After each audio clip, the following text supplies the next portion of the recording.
there, it's Natasha and thank you so much for joining me today. My goal for this card was to use no dies at all but still create a really cool shaker card.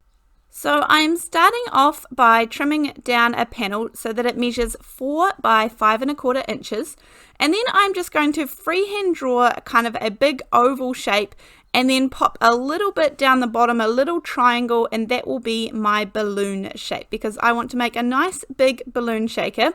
I don't even have any dies this size, although they would be very handy. I don't have any, and so I was going to make do and create what I wanted to create, but without using any dies at all. So I just traced my shape in pencil and then got my scissors and cut it out. It's a nice big easy shape.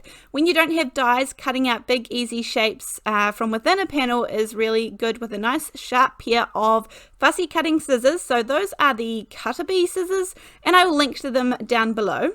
Now this is a VersaMark pen. These are actually no longer sold, but I will link to the ones that I have on order, which are just a sticky embossing pen.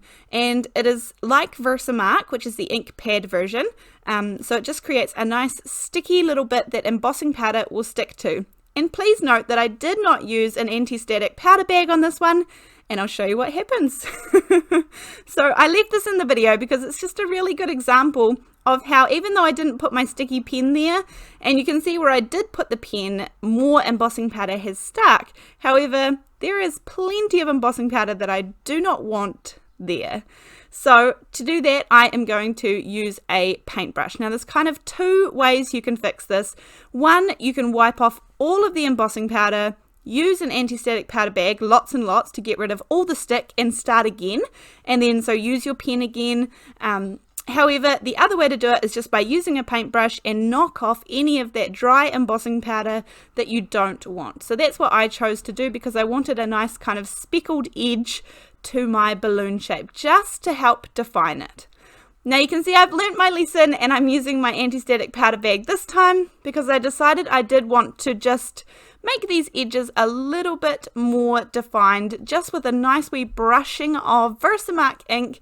Again, this is just the sticky embossing ink, and I definitely learned the hard way that it's worth buying a quality embossing ink because when I bought some of them, and I bought a lot of them, it was just so much more frustrating. So the VersaMark is it is slightly pricier, but it is worth the investment. Make sure you get the re-inker and it will last you a long, long, long time, which is what we want.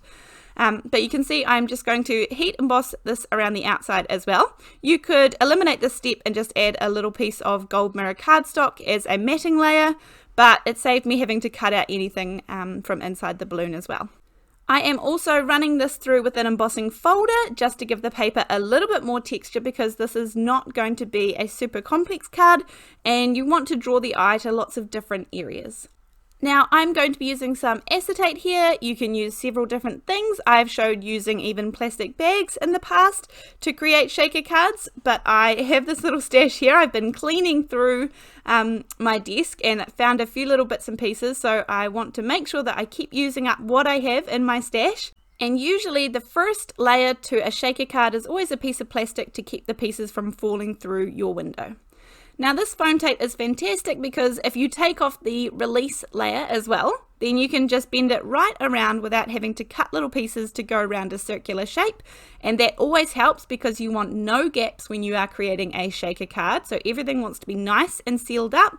Then I'm just putting in a few little gold gems. Now you can put in whatever you like. You can put in sequins, you can put in beads, you can put in gems, whatever fits depending on how wide your foam tape is. And I have lots of different videos on my channel around different ways to create shaker cards with foam tape, without foam tape, flat shaker cards.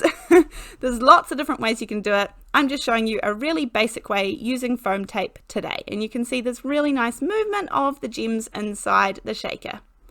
So now, just because I want to keep everything coordinating, I'm actually going to emboss a little piece of scrap paper just on this one side there, because that's roughly all I need, melt it with my heat gun, and then this is going to be the backing to some of my words.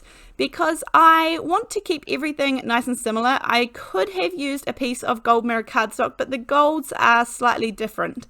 So for me, it's worth just heat embossing a little scrap of paper, and that way everything is the same color of gold.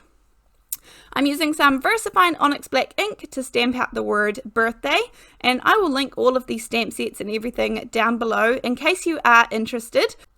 If you have made a card without using any dies at all, or a shaker card using no dies at all, then a great place to come and share those would be over on my Facebook group. I have an amazing Facebook group. We have the best supportive members ever. So I'll also pop a link to that down below. You saw I stamped out the word wishes, and that was from All the Little Things stamp set, which is a regular here on my channel. And I'm just using some double-sided tape because adhering things down to embossed surfaces can take a little minute for the glue to dry. So a nice easy way to do it is just to use some double-sided tape. And then I will pop that panel. Remember in the beginning we cut it down to 4 by 5 1/4 inches, and my card base is 4 1/4 by 5 1/2 inches. So there's a nice little border going around the outside. I'm using some liquid glue, and I always use the Ranger Multi-Medium in the matte finish. I'll cut down my sentiment so that it's the width of that smaller panel in the center. Add a little bit of glue because I'm just going paper to paper, and pop that down the bottom.